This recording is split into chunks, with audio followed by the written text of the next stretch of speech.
comics cover like all forms of the medium being told for like visual pictures and stuff and the panels and things. I would say like manga falls under the academic definition of comics and like comic books and like graphic novels. But the Sandman is not a graphic novel because it was not published in that bound form of a book. It was published originally in the individual issues, and that's what makes it a comic, not a graphic novel. Is it your favorite comic? Yes. Okay.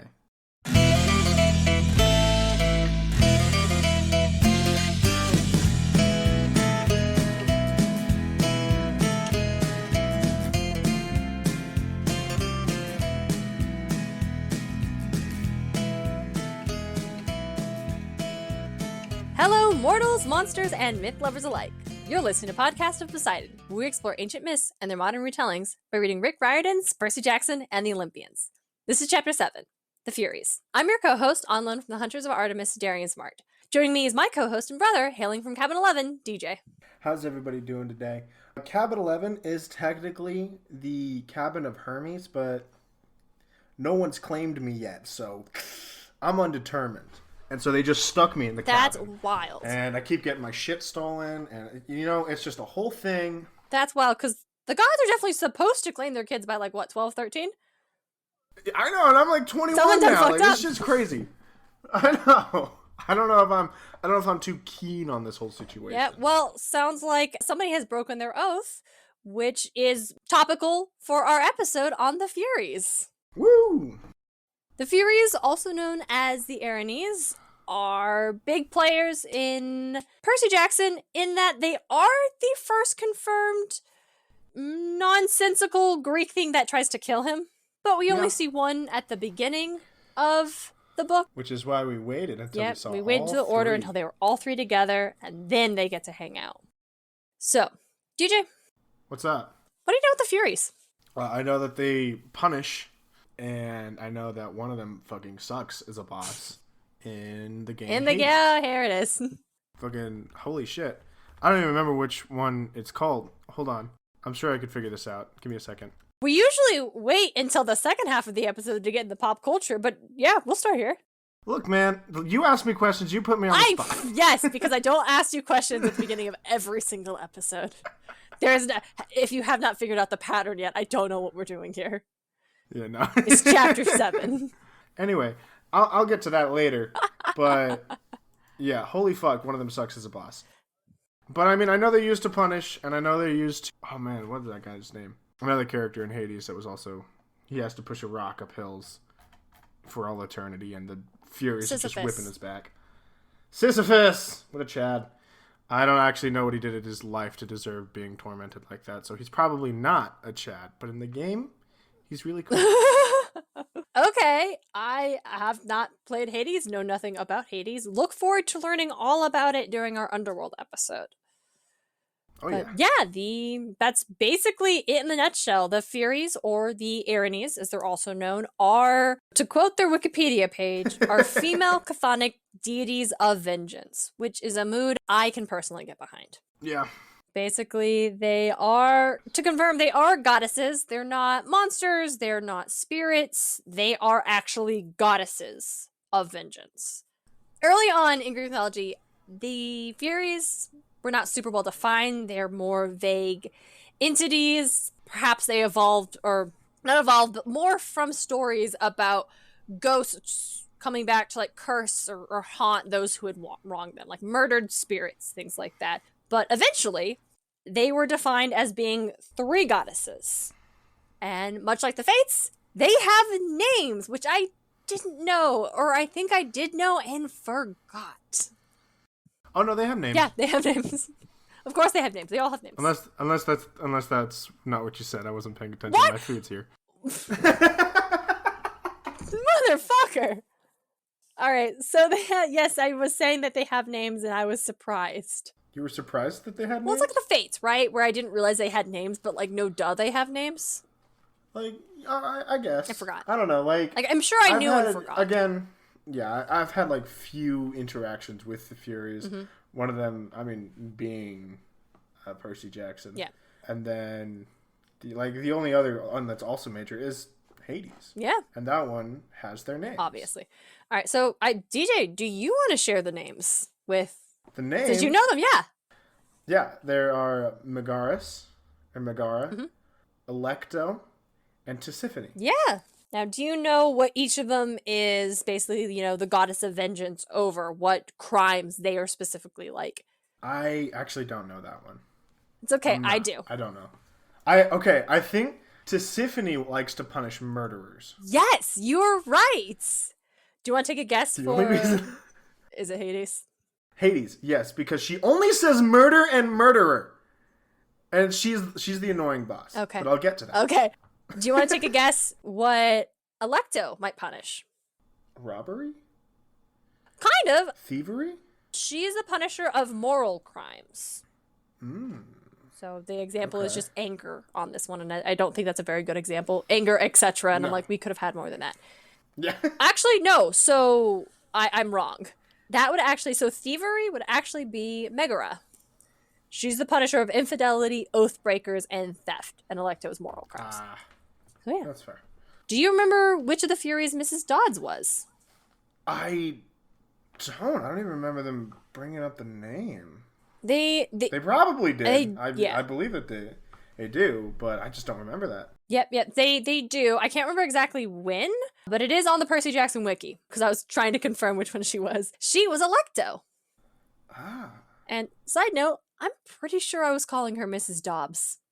Might have been. During our Lightning Thief. It's possible. Episode. I mean, like, Miss Dodds. Dobbs and Dodds. Who really gives a My shit? brain definitely turned those letters around. That's fun. But yeah, it's so Alecto is considered, at least in Percy Jackson, the top or the most trusted of the Furies by Hades. In that makes sense about why she was the one sent to get the helm back from Percy after he was believed to have stolen it. Like, if this was, which is wild because theft, that feels like it would be a Megara's thing, but yeah, it should have been Megara's thing. I mean, but like, if Hades likes one Fury over the other, there's the most trusted. It's gonna be like, yeah, you'll send that one. So when I say the Furies were goddesses, it's important to understand that they weren't like the Olympians. They were older than the rest of the gods. Regardless, and there's two myths about their origins, but regardless of which one you want to use or you want to tell, you subscribe to, like, they are still older than the rest of the Olympians and all of their creations and stuff. One of the legends says that they are the daughters of Ouranos and Nyx. Nyx, obviously, night. Nyx is often the mother of very, very many of these, like, primordial things. Like, these are the goddesses of vengeance. They are something eternal and deep. Another myth is about, well, we don't know Kronos sucks. Yeah, he does. But his dad sucked too. His dad was also... Well, it's Uranus, isn't it? Yeah, Uranus. He was the, sky god, basically. He also sucked. He was married to Gaia, Mother Earth, literally. But he hated his kids and would just, like, shove them deep inside Gaia. He's like, I don't want to see these kids. And she's like, I'm pissed and I'm done. So she has her son Kronos decide to take matters into his own hands. So next time Ornos shows up and is like, all right, time for sexy times, Kronos is there waiting and cuts off his dad's dick with a scythe. I mean, like, my dad kept being a dick. No. Like, I'm maybe. I'm actually, like, on this one, I do side with Kronos on this one. Like, I respect and I'm here for it. I understand. Sometimes you gotta do what you gotta do.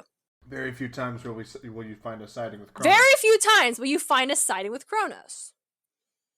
Now, if your dad is an asshole. Or even Gia, for that matter. Gia is also kind of a bitch. Oh, yeah, it's a lot. They're all... I guess if you live that long. Eventually. So the blood from the severed peen obviously splashes to the earth, and from that blood, the Erinyes are formed. So regardless of which one, they're older than everybody else, and they don't have to answer to Zeus. Which is great. There's a quote from... God, I wish that were me. I wish I didn't have to listen to Zeus. Wish I didn't have to answer that. Fucking guy. Essentially, so in Percy Jackson is very interesting because it actually kind of uses both origins, and I think maybe by accident. Because Nyx claims that she is the mother of the Furies in the book when Percy and Annabeth encounter her. Yeah. But in the book Percy Jackson's Greek Gods, which is a great book that I do have, and it is basically Percy retelling the Greek myths, they do use the dick story. where they are created from Kronos' blood. Now, I haven't read that one in a while. I don't remember if they, in fact, in this children's book, say that Kronos cut off his dad's dick. They probably allude to it. I don't know if they say it outright, but I think they say that Kronos just cut his dad up. Yeah, I think he just chops him to bits, and then from the blood. Because they've said this. They've said it in the Heroes of Olympus. Mm-hmm. Yeah, he just chops him up. He chops him up, but the first chop is the peen. Let him suffer a little bit before you actually end his life. No, I get it. No, he's fine. Yeah, he's not. I get it. I understand. So basically, these, again, like I said, they were goddesses of vengeance. And they didn't just, like, appear to torment. They typically were not summoned, but, like, and not, like, assigned, really. But if someone had been wronged, they would hear the complaints. As this one article I was reading said, that their task is to hear complaints brought by mortals against the insolence of the young to the old, of the children to parents, of house to guests, and of households or city councils to suppliants, and to punish such crimes by hounding culprits relentlessly. So basically, and what's interesting is that it's like societal norms is what they punish here, right? Like the way they're being described here is like, insolence against like the young to the old. It's like, respect your elders. That's and it doesn't really take into account like, but what if the elder's a dick? Yeah. I mean, of host to guest. What if your guest is an asshole? You need to leave my house. Exactly. I don't care if I like gave you guestship. Yeah, I guess that makes sense. The way I was interpreting it as like they hear out anyone's, like whether it be like the host or the guest, the young or the old. Oh. That's the way that I was thinking about it. But I like yours better. Is probably the way I meant. Yeah, but I like yours better. Yeah, that makes more sense. But they were not to be taken lightly. Like we said. No, they're fucking Furies. They're Furies. Yeah, like I said, they are older than the rest of the gods. You do not want to have them on you. As this other quote from a Greek, I believe, poet, Heraclitus, said, "Not even the sun will transgress his orbit, but the Erinyes, the ministers of justice, overtake him." Basically, like, not even the sun is going to fall out of line. Fuck with the Furies. Yeah. Because Helios, he's whipped. Because they will show up and they will cause problems. Now, here is where I want to talk about aesthetics. What do the Furies look like? Bats. Bats. I mean, like, grotesque, anthropomorphic bats, but bats. Bats. See, that's super interesting because there really isn't... I mean, that's like... That's what I interpret them as, but I know, like, in other media, they're not really that. No, but they've got, like, they're hags, they've got wings, they're... I mean, yeah, in, again, Percy Jackson was also the first exposure to that, and that's how we described them, pretty much. Yeah. It was, like, having leathery wings that turned into a black leather coat when they were trying to hide in the mist, shit like that. Yeah. See, and I do love it. It's a great look, but what's interesting is also not really how... the Furies, they weren't super described like that. Actually, and there's not a lot of like concrete description of them because in Greek storytelling, you don't need to remind everybody, and this is what they looked like. You just say they're there, and your audience knows what they look like. You don't have to remind them every single time. Yeah, exactly. So, but it'd be nice to like again have that baseline. If nobody describes what they look like. What the fuck do they look like? So the point I'm trying to make is like, so there are descriptions of what the Erinyes looked like. And they were said to be those who walked in darkness. They were of terrible aspect with writhing snakes for hair and eyes that wept tears of blood. So really more Gorgon. Are they just Gorgons? Yeah, really more of a Gorgon vibe. But when we see them, they usually kind of seem like they're more like harpies. Right? Yeah. With that kind of aesthetic. Which, for sure. Yeah, isn't wrong, and I think perhaps the reason why they are usually depicted with wings, even though they aren't often described as such, is because of their habit of hounding their culprits, their victims, kind of. I think they look dope as hell in fucking Hades. I bet. There's some cool ass design. I mean, they do have like the wing and everything, but they only have one. At least, let's see. Yeah, all of them only have one. Okay. And it looks sick as hell. So this is like their habit of like hounding their victims, their target, I feel like is a better way of having it. And like they will, you can't get rid of them. Like if you are on the Fury shit list, they're going to go after you and follow you like relentlessly to the ends of the earth. And this is something we see in a series, or I guess it's the last of a series of plays called the Orestia, which is by a gentleman named Aeschylus. Basically, the plot of this trilogy is, so you've got Agamemnon, and Agamemnon murders his daughter. Why? Doesn't sound like a great dude at No, start. doesn't sound like a great head start. Not a good start to this guy. All right. He sacrifices his daughter to the gods to assure good sailing on his way to Troy. All right, but he's on thin ice. Well, he was on more than thin ice with his wife. Dude, he was in hot water with his wife. Yeah, hot fucking water with his wife, Clytemnestra, who decided that she wasn't super cool with her husband sacrificing their daughter. I can't imagine. Yeah. Like, holy shit. So that sacrifice took place in the Iliad. So she and her lover decide that they're gonna just kill Agamemnon? And so then they do. Which, fair. Yeah, no, that seems... You kill my daughter, I'll kill you. I mean, that tracks. Fair. Yeah, and so the son of Clytemnestra and Agamemnon is this dude named Orestes. So Orestes decides the only thing to do is to avenge his poor father. So he murders his mom. I mean, okay. The apple doesn't far from the tree. Like, let's be real here. Like, yeah, the father sacrifices the daughter to the gods so that he could come back safe. No. He's going to Troy. That's standard. Standard ritual stuff. That's standard ritual stuff. I don't think he ran it by his wife beforehand. Probably not. No, you're right. I just remember because I know this story. He tells. Did Abraham run it by his wife when he was about to kill his son? Okay, well, no. we're just gone into. Now we're on thin ice. I would think. Now we're on thin ice. We're just gonna step off the ice real slowly. We're gonna lie back on all fours, just distribute our weight, and we're just gonna slide back like a little slug. Just slide back off that ice. But yeah, I remember this story with fucking Agamemnon. So basically, he tells his daughter, "Oh yeah, come meet us at the port because you get to marry this great hero." Oh, so he tricked his daughter. He tricked his daughter, and she shows up on her bridal stuff, like so ready, and she meets the guy. I think it might have been Achilles. I don't remember which dude it was. Dude, if it was Achilles, I mean, it might have been. I would fall into that trap. No, I think it was Achilles. Yeah, that sounds about right. Yeah, she shows up in her bridal outfit, ready to get hitched to this great hero who is like, "Hey, yeah, nice to meet you." Has no idea what she's doing there. Is just like polite and like whatever.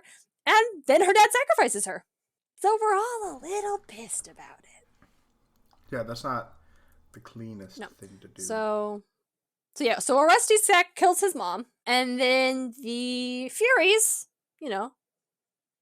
who personify the anger of the dead, go ahead and just torment him as he's tries to flee around the world, and like nobody else can see them but him in this play, and they're just described as being like terrible, like women but not women, and dark and all these things. And so they just torment him. So that's probably why they're usually be a fucking Fury in a Greek play, dude. That would be sick as fuck. Good gig. Basically, I think that's probably one of the reasons they often have wings, because it's like way easier to torment someone when you can fly. That's like buzzing around, dive bombing you like very angry crows. Sure. Yeah. What's interesting about this particular play is that there's obviously it's a 3-part play. It's a whole thing. We're not going to get into it right now, but just very specifically, at the end of this play, Orestes has like gone around the world. Not around the world. He's just traveled and been tormented a lot, and finally he returns to Athens and he seeks counsel to Athena, and he's basically like, "I know, I admit that like this was my crime. I did this, but I have lived with it for so long and gone through so much that I have absolved myself of the guilt of it." And Athena is like, "Yeah, like I didn't have a mom, so I'm just gonna side with men on all things. So yeah, I think you're good." And the Furies are like, "Oh, well, I guess he's good now." And then they suddenly just become not the Furies anymore. The Furies now become the kindly spirits, and they accept. Athena, what does Athena say? She promises them. She tells the Furies, "Oh, you should stop being." Oh, because it was a vote. Okay, so I'm on the thing. So there's a judge. It's a court case, And people vote, and they vote in favor of Orestes. And he's like, yeah, he's a free man now. It's fine. He suffered enough for this. I mean, how long did he go through life like that? Okay, but like, what about the sister? I mean, that's fair. But like, a prison sentence for murder is still like 20, 30 years. I honestly, at its probably easiest. But like, 20, 30 years is a long time. Not that I'm defending murderers, all right? Yeah, I think here's the problem. I'm just saying mental torment might be a little worse than imprisonment. I mean, here's what here's the real the core of it is that like, oh yeah, because Apollo also shows up to be this guy's fucking like lawyer. Like, Jesus Christ, this is fucking dude, Greek. Let's go, Apollo. This is so fucking Greek. How Greek? Apollo states that the mother is not the parent of the child, but only the nurse of the new planted seed. There can be a father without a mother. And he tells the court, well, yeah, Athena herself, obviously. And so they figure, and it's not even so much like, oh, the murder and how long has he suffered. It's like, well, did he actually do anything wrong in killing his mom? She did kill his dad. So, like, actually, we think it's fine. We think you don't deserve this. You're fine. Like, you shouldn't feel guilty about it. You actually didn't do anything wrong at all. And the fact that fucking Agamemnon had like murdered his daughter just doesn't come up. Because it was well within his right to do that. Sacrificed him to the gods. Do you think the gods give a shit if it's a sacrifice to them? Fucking course not.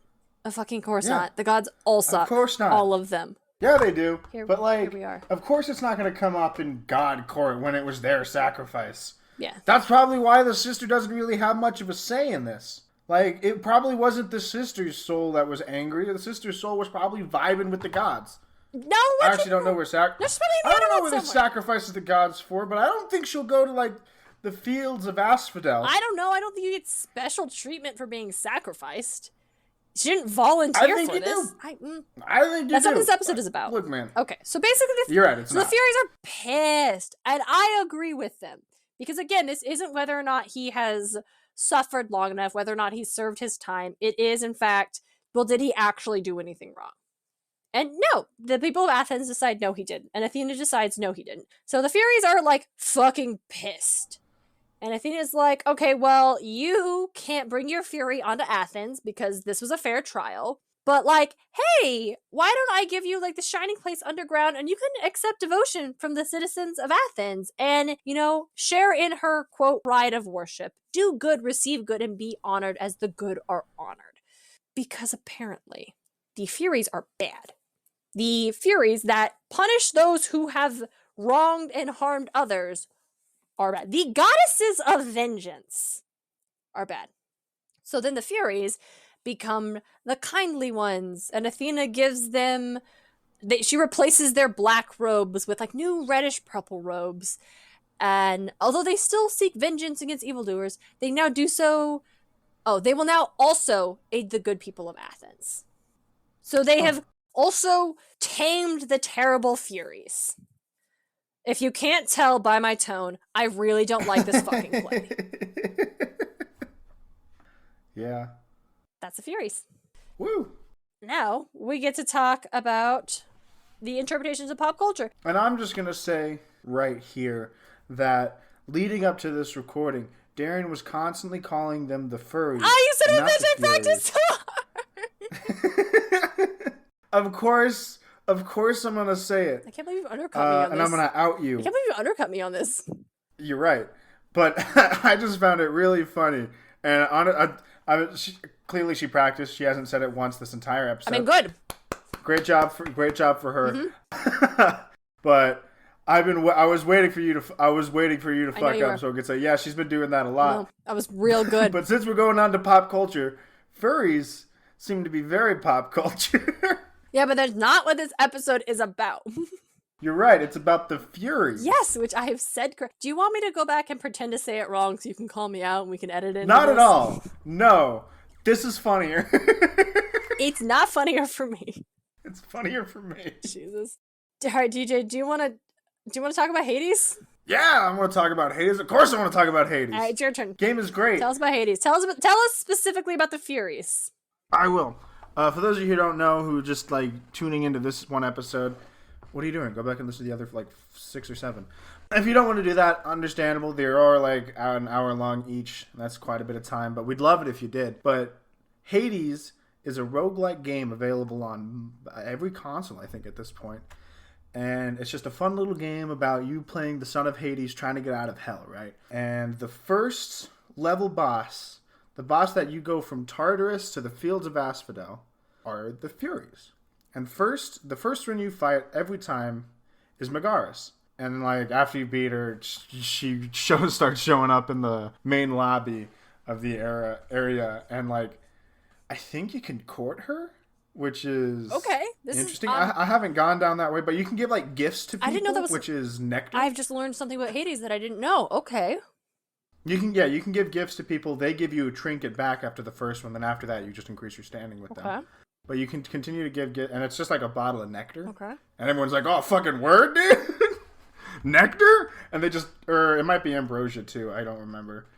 It's one of those two, right? Like a lot of the people are like, what, you're giving this to me? Dude, what the fuck? Like, I'm just some lowly dude. I'm like, no, here, you take it. Mainly because I wanted the items. But it's great. And I think you can court Megaris.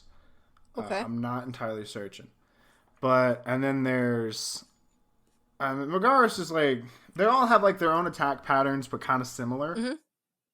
Megaris is pretty straightforward. She attacks you and throws projectiles pretty much. Okay. And she's a lot of fun to deal with. And she's like the only sane one. Oh. She's the only one with like, I don't know, an actual thought process. Alecto is also obviously one of the Furies you could fight. Mm-hmm. And hers is a little more annoying. I can't remember if it's actually Alecto or Tisiphone. I get the two mixed up a lot. They have like similar colors. Uh-huh. That's how I determine them apart. That's fair. But Alecto, I want to say she's the one that teleports you into a cage. Rude, but go on. Yeah, and it sucks, so you got to get past her. But it's just so annoying to try to do that. And she's like crazy, constantly wanting to torture, right? She's just like fucking not all there. And just like screaming, like doesn't even listen to what Zagreus is telling him. Is saying, it's like, hey man, can we just like talk about this? It's like, no! Yikes. Just screaming at you. I'm like, oh fuck, okay. And then Tisiphone, as I said earlier in this episode, only says murder and murderer, and just those syllables constantly, like murderer, shit like that. Okay. And she is just fucking annoying. I can't tell you her attack patterns. I just remember that I hate seeing her.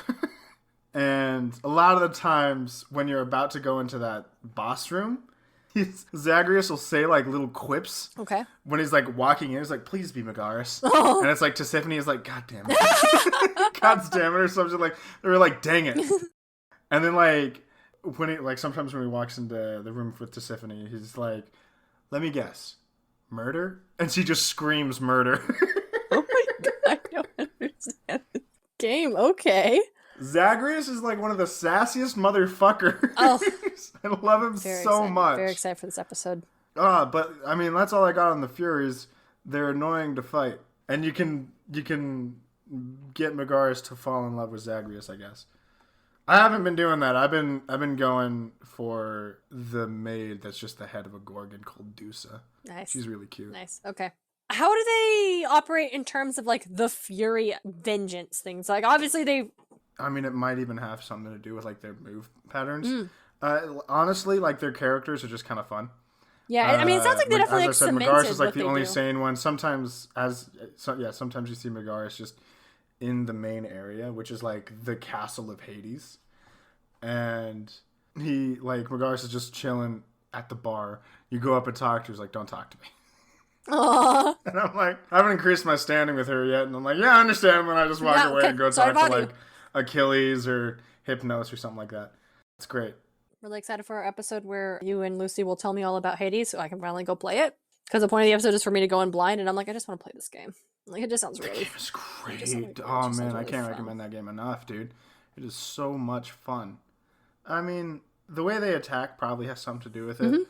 I'll look out for it next time I play it and, like, actually think about it. Cool, okay. But... Until then... I don't got an answer. So let's briefly talk about Ridley Scott's Alien. the movie. Hell yeah, dude. Fuck yeah. That movie's great. Yep. They really reference that in that movie? Yeah, they don't reference the Furies in that movie, but not too long ago, a documentary came out called Memory: The Origins of Alien, which is about, how the Alien movie came about, what went into it, and the director kind of analyzes storytelling and theme and things like that. And he suggests that the Greek Furies are sort of a kind of spiritual, thematic inspiration for, the alien, and that the Furies, hounded those who committed crimes against the perceived societal order of things. Really? And so the alien itself is hounding the crew as punishment for humanity, going out too far, stepping beyond their place or their position. I don't know if that was Ridley Scott's intent, but I thought that was a very interesting analysis of Alien and the Furies. Now we're gonna get to good stuff. Not that Hades wasn't the good stuff. I had to delay this recording for a little bit because I found an incredible essay that just opened my world. Hit all the right bones. Hit just all the right bones. What? I don't know. Okay. So. I mean, I've been using that reference a lot at work mainly because we had a guy come in look at our MR2.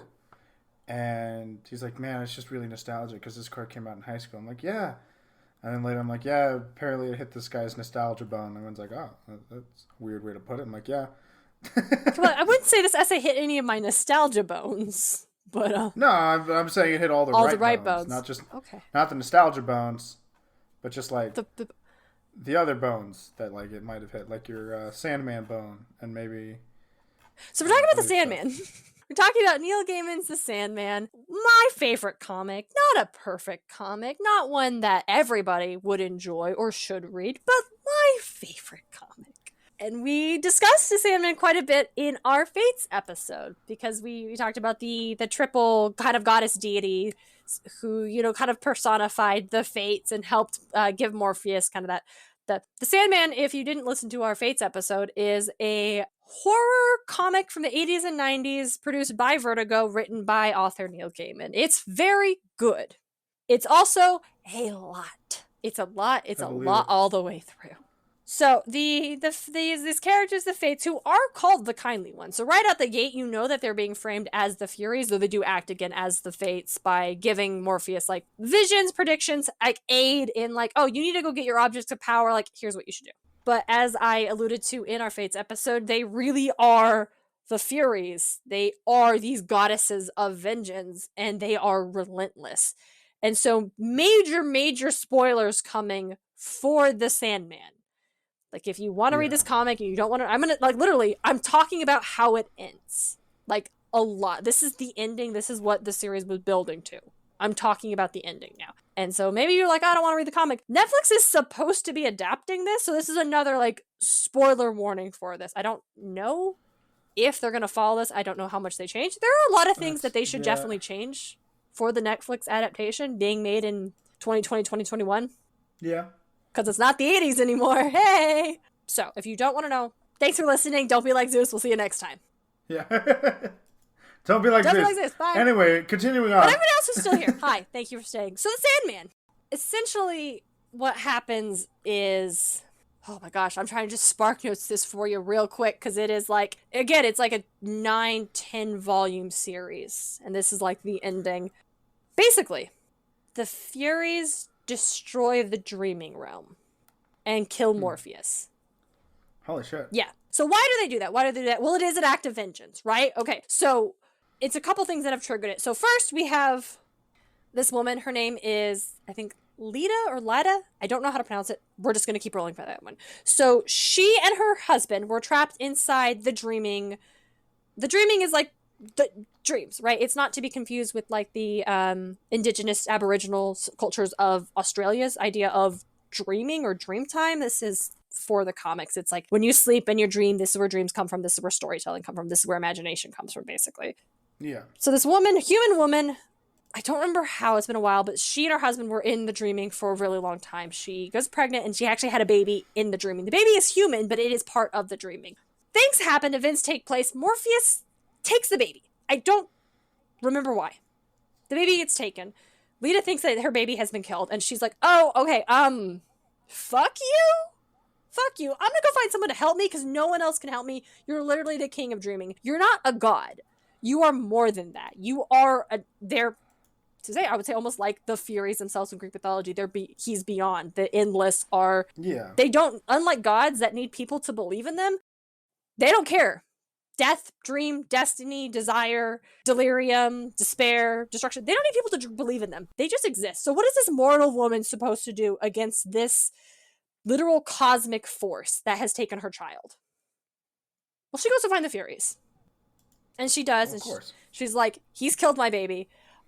I need, please fucking help me. And they're like, listen, we can't do anything unless he had killed his own child. Like, that's the kind of like moral stuff. We can't do anything. But lucky for you, he just so happened to have done that recently.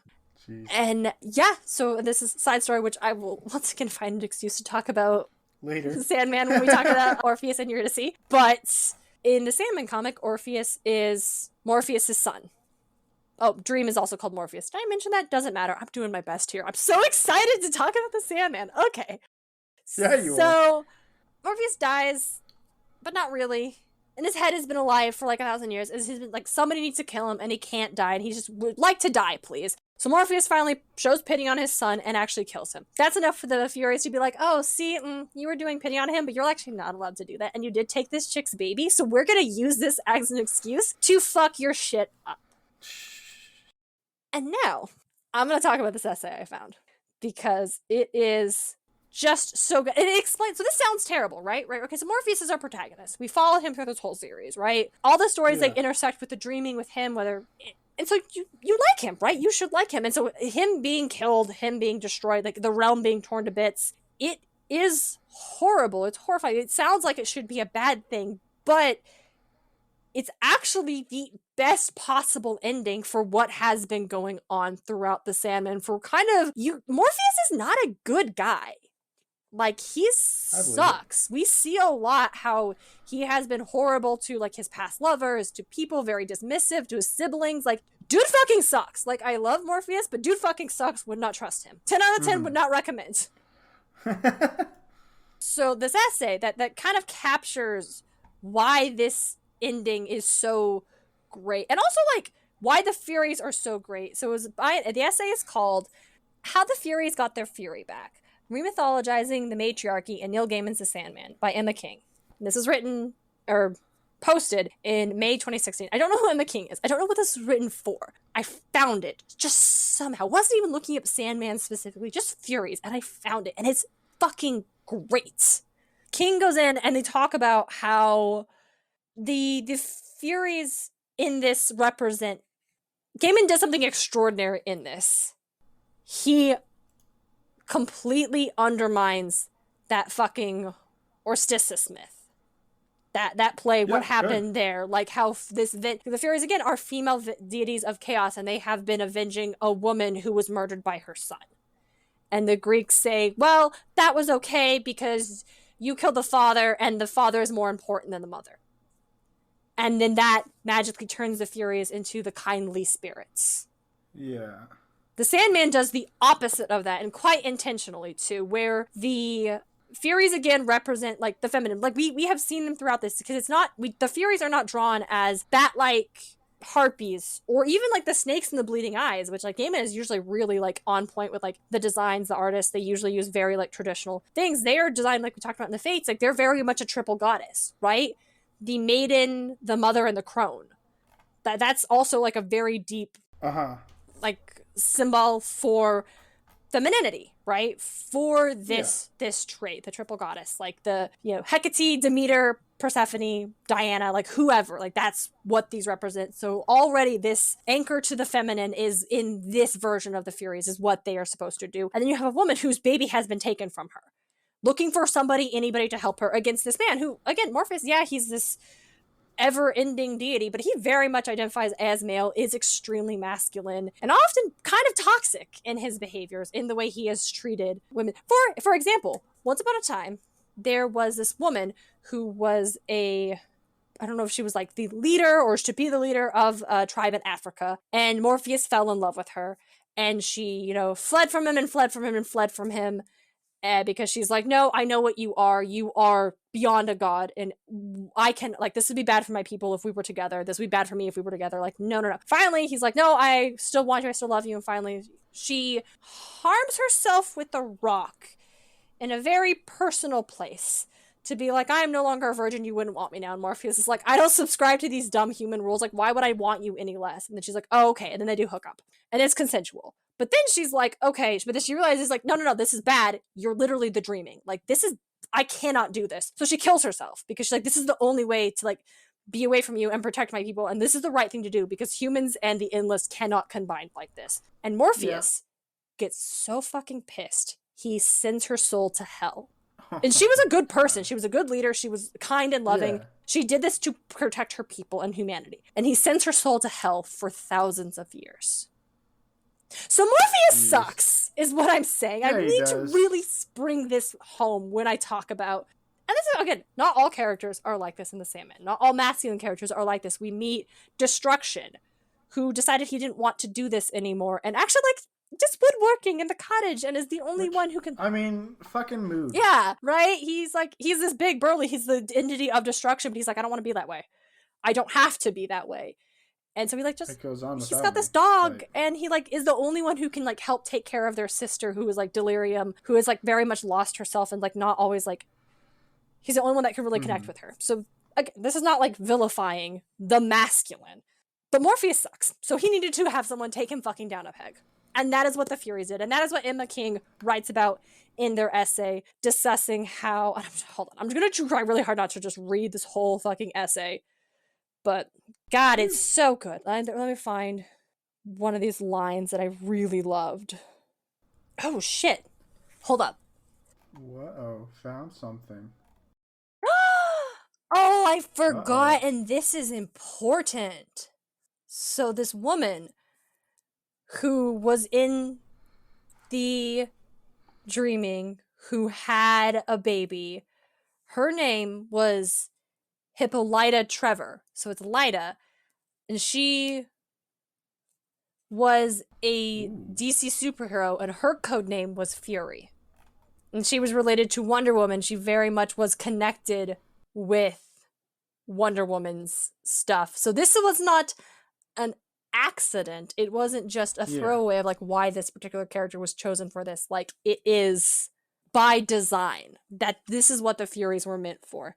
Trying to find, there's this one line that like really, so again, the Furies with Lyta are going through, and they've just trashed the dreaming, and Morpheus knows he can't stop them. He can't do anything to stop them, and they ultimately kill him. But this is important to know, while they kill Morpheus, the Endless, who is Dream, still exists. So it just comes a new one? In a way, there still needs to be a Dream of the Endless. Someone takes up the mantle. In the comics, we did see this before. We learned that there was another Despair before the Despair we know now, who this previous Despair, she was described like her mourning and her sorrow was very regal and was very like that kind of, I've always imagined it. We don't see her, but I always imagine her as very like a Victorian style, Despair and mourning. And the Despair we have in the comics is very different. She is pain despair, she is agony despair. So the Morpheus of the Dream is very like harsh and sharp and incredibly dark and very controlling. Like, yes, this is the dream, but it is very like, this is the way it is defined. So once Morpheus is gone, the new dream becomes Lyta's baby, Daniel, who was not killed. He was taken for other reasons. We won't get into that now. I'm sure one day I will. But Daniel becomes the new dreaming. And honestly, so all of a sudden he's still like a baby. And all of a sudden he's like this fully grown creation being, but still very young and still very learning, has all the knowledge of dream and of the endless, but is not Morpheus. And so this is important.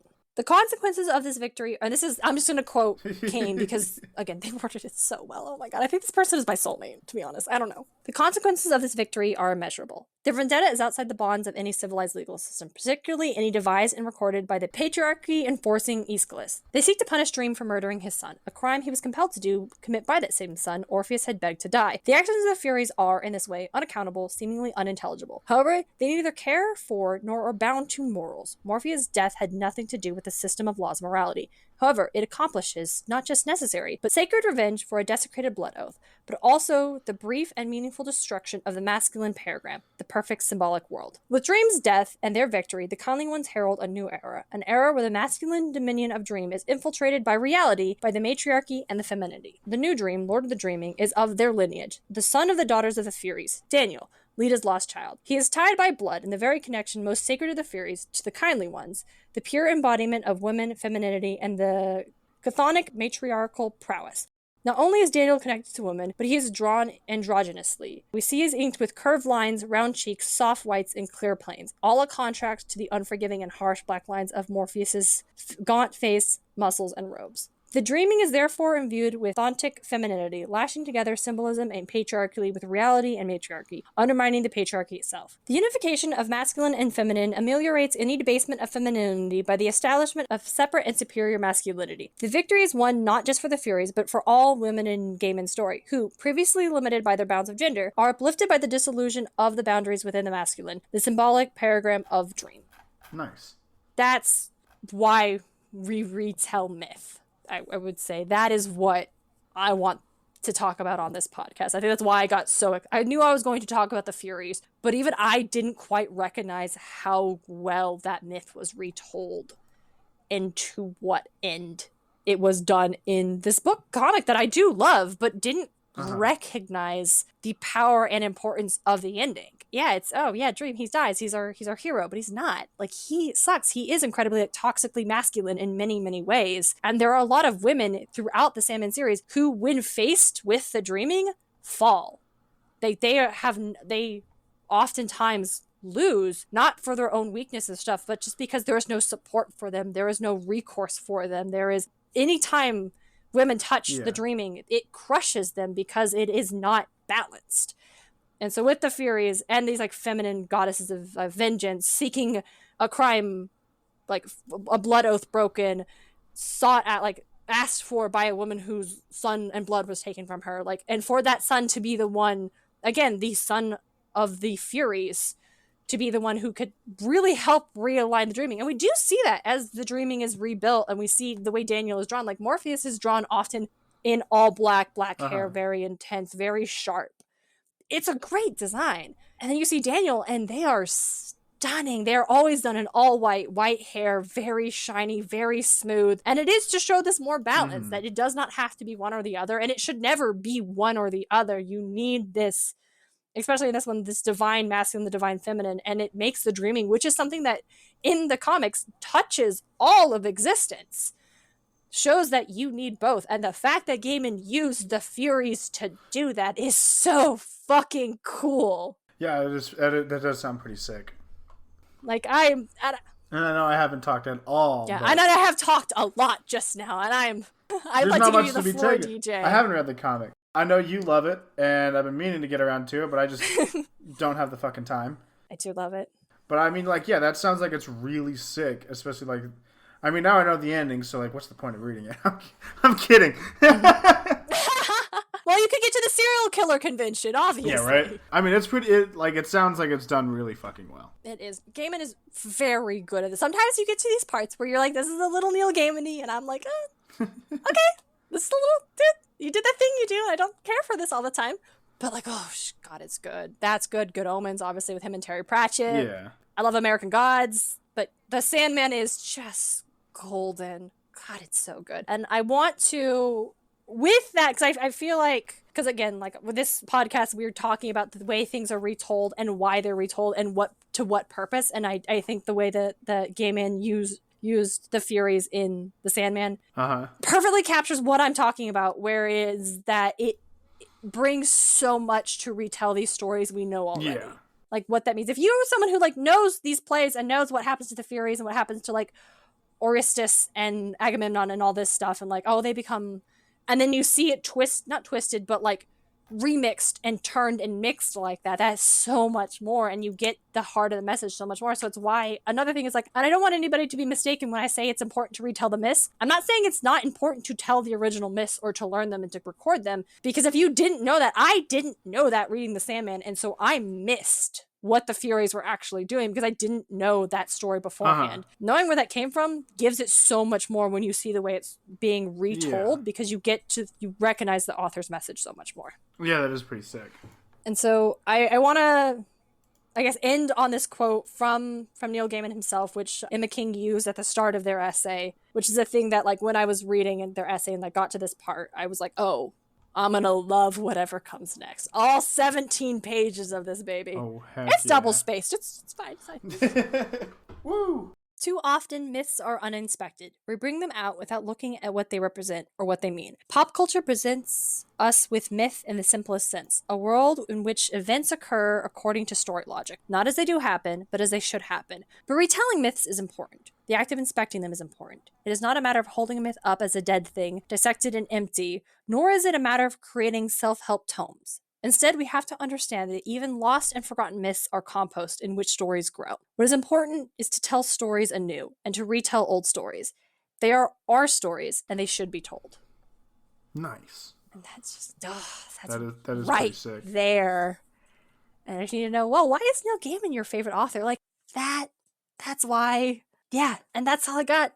It seems like I feel like I was coming really high and really hot, and I gotta come down again. I'm like, how do we end the episode? Yeah, right? We ended like we do every other time. Right. I'm kind of DJ. Will you take this? Fuck. Can you take this for me? I mean, we talked about the Furies this episode. Obviously, it was a lot of fun. We talked about their retellings. I got to talk about Hades. Darren got to talk about Sandman. Yay. I feel like it's safe to say it is her favorite graphic novel series. Yeah. Okay. Cool. Well, comic series. So Darren got to talk about her favorite comic, Sandman, which, I mean, Yes. I've been meaning to check out, and you should too, if it sounds interesting to you. I mean, obviously if you're not into horror, you won't like it. It's okay. You don't have to read it. I mean, obviously we did just spoil the ending to it, but... Did spoil the ending? Well, you know, shit happens. But it's also been out for like 30 years. There you go. So. It's been out for 30 years, and, I mean, just get to it already, you know? I mean, that's really all I got to say on the matter. Darren, you got anything else? No, I think I've talked enough. Thank you all for listening. I know we didn't talk much in that latter half, but I mean, hey. Fight me. You got to talk about Hades. I know, right? Fucking got that game is great. I too am excited about the Underworld episode where I get to talk more about Hades and also Assassin's Creed Odyssey, which the Furies might have been represented in that game too. I just haven't gotten that far. Yeah, no worries. We'll have a guest who has finished that game, and we'll be able to talk Absolutely. about that. So. All right. You guys have a wonderful day. Until next time, everybody, don't be like Zeus. Don't be like Zeus. Podcast of Poseidon is created, produced, and hosted by Darien and DJ Smartt. It's edited by Darien Smartt. Our music is Athens Festival by Martin Hain. Our cover art is by Audrey Miller. Find her on Instagram at bombshellnutshellart. Coming out with us on Instagram and Twitter at Podcast of Poseidon. Find all our episodes and episode transcripts at podcastofposeidon.com. Thanks for listening.